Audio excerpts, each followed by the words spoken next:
get in the spot. Okay, I'm back for another episode of the story of me, or what I like to call First Degree Fool Chronicles, because that's what I was at one time. 20 years ago, I was a fool, first degree fool.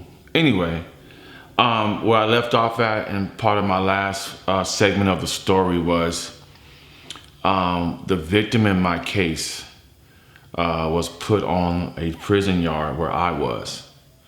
And out of 7 or 9 or 8 different prisons in Arizona, by the grace of God, he was put on the yard where I was at. And again, things had changed. I was now not saying a shot caller, I was never that. I was a person to be reckoned with and respected at that time. So I had a little bit of clout, so to speak. And when he came in, he's an old number. I think he had like a 3 number. I have a 9 number. Or maybe he has a 5. Anyway, he has an old number. And it's crazy how life changes. When in 92, when the crime happened and I was 20 years old and he was in his 40s or whatever he was the guy who was all big and swollen and buff, and I was a little skinny young kid, a little runt, you know. And the guns I carried weighed more than me at the time. But so the time and life had reversed itself, and now I was the healthy one, strong and rambunctious and full of energy, and he was the small, skinny, smoked out individual. No more of what he used to be. And so they put him on the yard. I made my amends with him best way I could. And as I said before in my last segment, he didn't believe that nothing was going to happen to him. And because again, they gave me the green light and the tools to take care of my business. And I chose not to. And so another 4.5 years later, maybe less than that. And so it was in 2006, or was it 2007? It was when I was up for parole, okay? And I had completed 14 years of my 21-year sentence, okay? And it's a common knowledge. It's really a real common knowledge that you usually don't make your first parole board. You know, they see you, go through your records, your files, do whatever they want to do. It's a given. But unannounced to me, and the blessings that I have all around me and on me, I prepared for it, you know, with the clemency, the parole hearing, the packet, I had like 10 letters from staff. Much love to all the staff at East Unit for believing in me and giving me letters of recommendation for my parole and freedom at East Unit on the Florence area. All the different COs, thank you for giving me a chance and believing in me to stick your neck out for me. I'm thanking you 22 years later. But, you know, I just want to say thank you for all of the officers who looked at me and saw something different in me. It wasn't a fake, it wasn't a phony, because motherfuckers will play a role until they die. And then they never really that person. But shout out to all the COs who believed in me and gave me letters to the clemency board. Family, friends, frenemies, females who wanted to holler at me, was sending me letters of recommendation. The family, Susie's parents, Susie, my brother Derek, all you guys involved to bless me with your presence and your love and your support. So I prepare for parole, at least to see them, okay? I had my family and friends come up to the parole hearing in Maryland. Demetrius Jordan, my Say daughter, Susie Ballard, and my brother Derek. They all came to my parole hearing and spoke for me. Oh, and Grandma Kirk. How can I ever forget? Grandma Kirk, 70-something years old, bringing that baby girl to see me. And, just it's a blessing, man. So, it just brings back a lot of good memories. So, when I'm in the parole board and I'm in there, I'm really nervous, and because I want to make a good impression on them, so when they see me the next time, they'll grant me release. So that was my whole focus. Okay, I'm not going to make it. Let me just give them a good image of me with my letters and my prepared packet and all the copies made, yada, yada, yada. So when I see them next time, 6 months or even a year from that, my chances of getting parole would be great, okay? Or at least 90%, 95%. So unannounced to me that when I had the opportunity to do something to the victim or the person who came and testified on me and pointed me out and said he did this and he did that, by the code ethics of prison law, I didn't do what prison law expected me to do, to be a barbarian, to be ignorant, and continue with the same destructive cycle of self-destruction in every way possible. The parole board mentioned, now this is when it was a face-to-face panel, like 5 people or 4 people, in a big ass AC controlled trailer, in each unit. And they brought up the fact that they were aware, or the notes or investigation into the situation, they brought up the fact that they knew that the victim was on the yard where I was at, and our interaction and what transpired after that. I was like, whoa, I didn't know they knew that.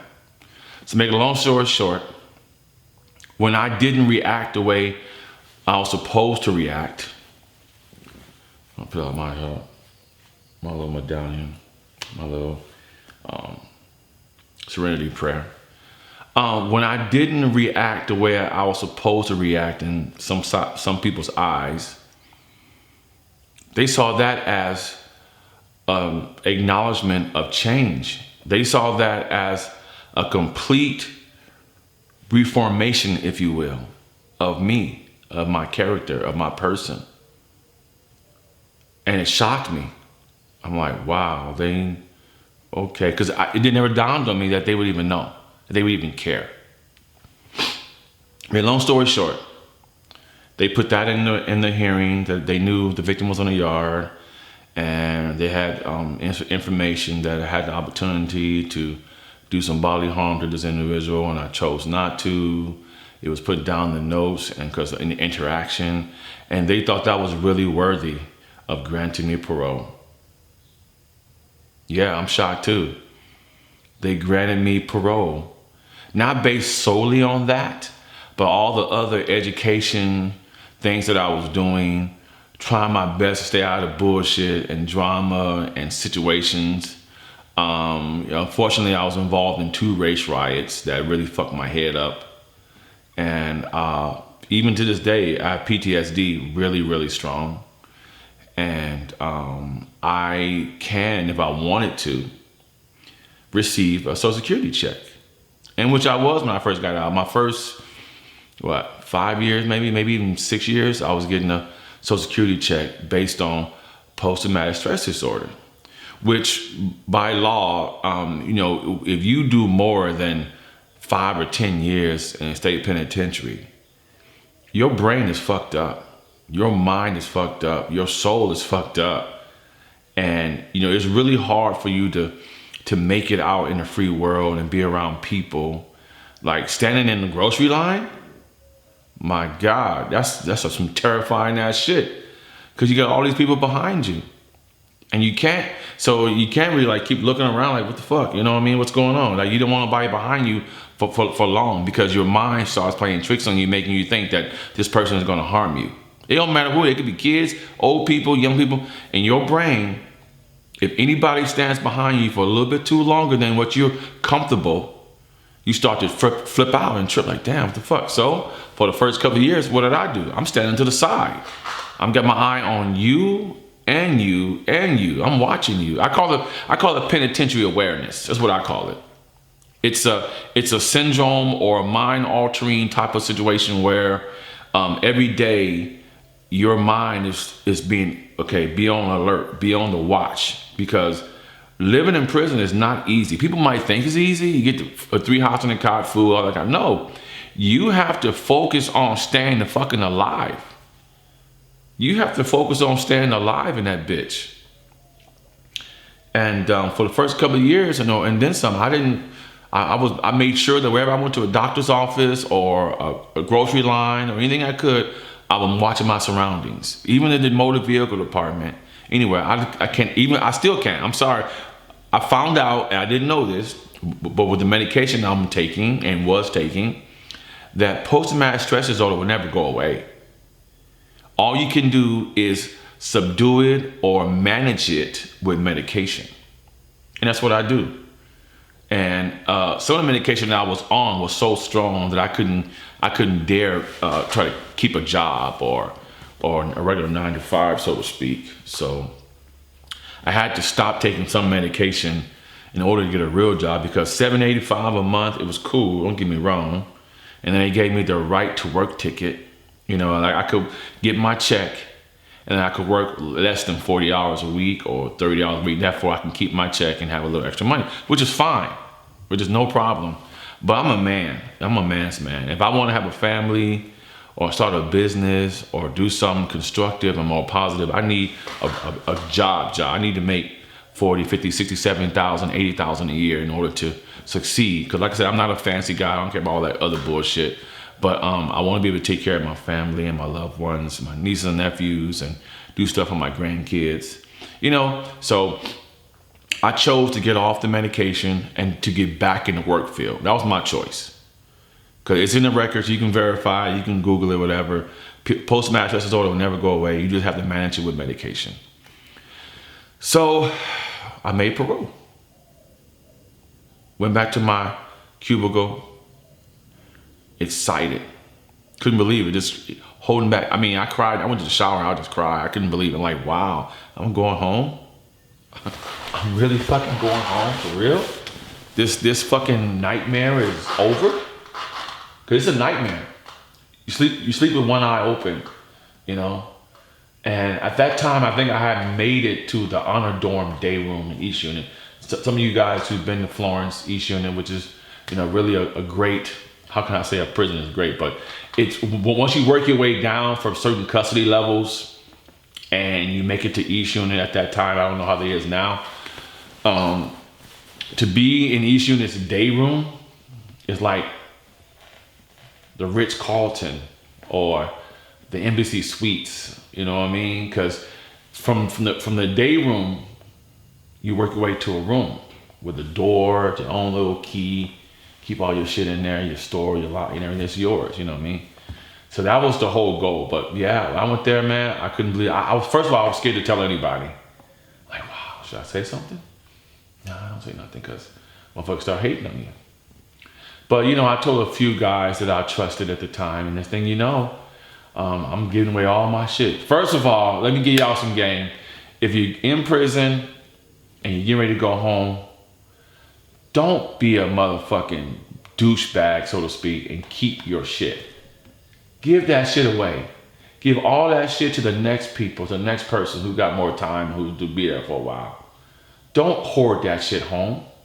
You shouldn't leave the penitentiary with nothing but what you got on. Whatever they give you at that gate, that's what you take. You leave all that shit to the next motherfucker, man. Come on, man. I've seen some cats go home, take their TV home, and take this home, and their stereos, and their radios, and their tapes, and they shoot, man, get that shit away, man. How small-minded can you be to hold on to that shit? It just blows my mind when I think about shit like that. It just trips me out, like, wow. You're going to the free world where you have abundance of time and opportunity to get everything you want and then some. Them cats ain't got nothing in there. Leave that shit with them. But to each his own. I'm not telling you what to do with your shit. You're a grown ass man. That's just my personal experience. So made parole, and I start slowly telling a few cats, and I started giving away all my stuff, and people started noticing that TV's gone, stereo's gone. I'm giving away my store, you know. My little cubicle area is getting real shallow. And they're like, oh, okay. Figure it out. Hey, this nigga going home. Excuse me, this inmate or person, convict, prisoner. I call myself a prisoner because I was a prisoner for 15 years of a 21-year sentence. And I say the word prisoner because I'm in there against my will. So therefore, I'm a prisoner, right? People call it convicts, inmates, and what they want to do. So I made parole, and my whole world just changed. I could finally see light at the end of the tunnel. When every day the most important thing is that you don't disrespect nobody. You stay out of bullshit. You pay your debts if you're into gambling, whatever the case might be. And you focus on staying alive in that bitch. Play bocce ball, which games I never even heard of before, which probably when I get my house, I'm gonna have me a little bocce court in the backyard, and of course horseshoes. So come on now, that's a no-brainer, man. So, but yeah, so made parole, and I'm here. And they gave me parole again based on my education. And I think mainly because they saw that I wasn't a violent person anymore, that my soul and heart had changed. And I allowed myself to grow, to experience life in a different perspective, and to understand that, life is short. Life is beautiful. Life is meaningful. And they let your boy out, 2016, and now it's 2021. I'm grateful, I'm happy, I'm humble. It's a beautiful thing to be free. And if anybody wants to write in or comment and ask me some more questions about anything, if I can help you in some kind of way, give you some of my wisdom, please feel free to do it. You know what I mean? Because everything I'm giving you on this channel is free. It don't cost you nothing. You don't even have to subscribe. I could care less. I mean, if you want to, fine. That's beautiful. It'll probably lead me on down the line. I'll probably get some, what they call a monetization, which I can get a little money to start giving me a little check for my content, which is cool, but it doesn't matter to me. As long as I have a forum or a platform to share my experiences and to help some other person, whether it be male or female, family member who has an incarcerated person or persons. I'm working on the book right now, and it's based, I think it's something similar out there. It's called How to Survive in Prison. I think Danny Trejo has a movie about it, or a little short film or documentary on YouTube, which is pretty good, to be honest with you.